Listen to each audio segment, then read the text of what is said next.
welcome back everyone. So today I want to talk about one of my favorite series ever, Stargate SG-1, which is like a sequel to the 90s Stargate movie with Kurt Russell. But this is a series and I'll try to keep it as non-spoilery as possible because I get this is a really good time to talk about this show because it's on Netflix. So if you have never seen the show and after this review you're actually interested to check out the show, do give it a try. So I'll keep this as non-spoilery as possible for you guys. So first and foremost, like I mentioned earlier, this is one of my favorite shows. And what were my initial impressions? So usually I watch a lot of modern shows, and all those modern shows, they have great visuals, right? This show did not have any. So the first episode starts and it's kind of grainy here and there, and basically the visuals look really old.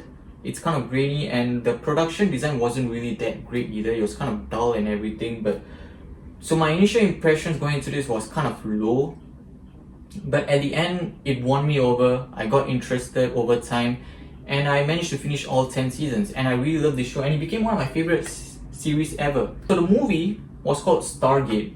The show is called Stargate SG-1. So the Stargate is this circular ring that lets you transport to other planets. The US Air Force has used this to travel to other planets. So SG-1 is one of the teams that travel them. There's also many teams. So there's SG-2, SG-3, SG-16, SG-22, whatever not. So there's many teams going to different planets at different times. And each team has 4 members. In SG-1 we have O'Neill, Carter, Daniel, and Teal'c. So this science fiction show, firstly I love science fiction. This science fiction show manages to combine 2 things that I really love: adventure and science. And it combines archaeology into it as well, but you see, I'm not very interested in archaeology, but this show makes archaeology looks cool, even if you don't like archaeology or are not interested in it. So I'm sure you all are aware of Egyptian mythologies and things like that, like gods like Ra and Apophis and those kind of stuff. Yeah, so in this show they say that they are aliens who are from space and they enslave people. So it makes it look cooler for those of us who don't know archaeology or not interested in it. Then I want to talk about my favorite characters. I say characters because I couldn't decide between Jack O'Neill and Teal'c. Both of them are great for their own reasons. So Jack O'Neill, he's like the leader of SG-1 and he's very comedic. He's a very funny character. So he will just randomly say something at times and it's actually quite funny. I'm Major Robert Thornburg. And you are? Captain James T. Kirk of the Starship Enterprise. And it really lightens up the mood, especially when there's a lot of serious stuff going on, and then he'll say something funny and then it's kind of funny and then it lightens up the mood. So it really helps with the pacing and helps you keep watching even though the show can get dark at times. Then there's Teal'c. He's like the wisest person on the group because he's the oldest. He's like over 100 years old if I'm not wrong. And he also knows a lot because of his age and experience. So let me talk about the team dynamics here, because the team dynamics here really makes it interesting.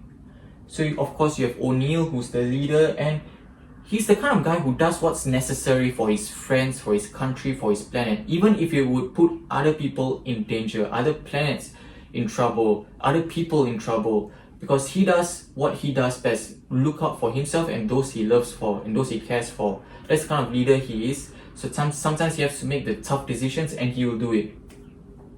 Then there's Carter. She's like the brain. Basically she's like the smartest person in the crew and she has most experience in dealing with alien technology and integrating them into Earth's system. Then there's Daniel Jackson. He's like the translator because he's the archaeologist. He's the only one who can understand. He can basically understand different languages all across the globe. And in this show, he also learns alien language, Gould language, and things like that. And he understands that. Now, one thing about Daniel Jackson is that he empathizes with other people, even though they are not from the same place as he came from. So he always looks at the perspective of others. And he wants to make a compromise between his people and other people. But sometimes he really clashes ideologies with O'Neill, who does what's only necessary for Earth and always thinks about Earth first. So this causes some of the conflicts in the show and it really creates some interesting conflicts. Then there's Teal'c, the wise warrior as I mentioned. many years of experience, and he was also the first prime of Apophis. Now, Apophis is a Gould system lord. He's in control of many planets in the galaxy, and Teal'c is his first prime. Basically, what that means is that he's the best warrior, and he's the one leading Apophis's army into war whenever they are at war with different Gould system lords. So he's also very wise with many years of experience in fighting and war. So these team dynamics really create something unique and interesting, especially when they travel to other countries and talk to people of different cultures and fight Gould and things like that. You get to know what kind of character they are through some of their intentions and what they are thinking and what they want to do. Then there's the world building or galaxy building, whatever you call it. So world building can be put into two categories in the show. Firstly, external and internal. Externally, there's the Gould. They are the main enemy, the main villains in the show. Then there's the Tok'ra. Basically, they are the Gould, but they are the good guys. So Gould, but good guys. Then there's the Asgard, who are basically, okay, this Asgard is not the Asgard you know. Usually whenever people say Asgard, they think of Norse mythology, or they think about the Avengers, Marvel with Thor, Chris Hemsworth and Loki and all that. This is a different Asgard. So Asgard is a race of people who are small, tiny, and also grey. So basically, you know those typical aliens that you see that are grey and small? Yeah, that's the Asgard. And there are the Ancients and many others which I don't want to get into because I want to keep the show as non-spoilery as possible, and this other stuff only end up later in the show. Then there's the internal world building. First, there's the rogue NID agents. So there are people within the government, because NID is part of the government. So there are people within the government that believe that the Air Force is not doing all it can. They're not doing a good job at keeping this world safe from Gould.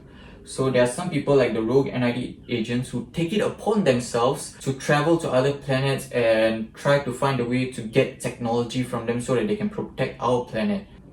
Then there's trust. I won't get into that. Basically, I won't get too deep into that. Basically, it's like a group of rich people who come together and see how they can profit out of alien technology from a Stargate program. I won't get too much into that because of spoilery reasons.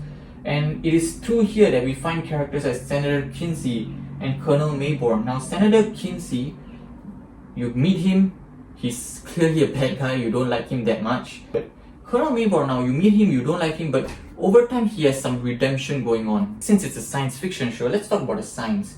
There's black holes, time travel, and time dilation. And one episode that is very science heavy is probably season 2, episode 16. A Matter of Time. So in this episode, what happens is that they need to bring a team that is off-world back to our planet. So they turn on the Stargate. There's basically a black hole near the planet that they are at. So time goes slowly, and that time seeps through the Stargate into our planet. They cannot shut down the Stargate, and it really affects the gravity in Earth as well. So time goes differently now. So 5 minutes outside the base of Stargate Command is equal to a few hours in Stargate Command. So time is going differently and they need to figure out a way to stop this. So the show is very science heavy. Even though it's science fiction, it's clear that they have done a lot of research to get as many things correct as possible, to get as many things accurate as possible, especially with character Carter, Samantha Carter, who's like the brains, and she explains the science in things. So they try to make it as accurate as possible, basically. Then we can talk about some of the other themes and topics mentioned in the show, such as cultural relativism. What does that mean? Basically, instead of viewing another culture from the lens of your culture, put your shoes in their shoes and view it from their culture's perspective. That's what it's trying to say, so that you can understand them better. And that's something that Daniel Jackson is very good at. That's why he's more empathetic, so he can understand others' perspective better. And other things include geopolitics. So example, you go to a planet, and that planet has many different nations, and one planet has resources, rare resources like Nakoda, for example, in the show, and they want to keep it a secret from other countries so that they don't figure it out for their own reasons, for their own security reasons, and other countries are suspicious of this one country progressing much better than others. So there's a lot of geopolitics going on there and tensions. Then there's the idea of false gods and of course faith, which come together. The Gould system lords are not gods, they are false gods. Their power comes from other people worshipping them and thinking them really strong. So, and they make them do whatever they want to. They enslave these people because of that. So it also comes down to faith.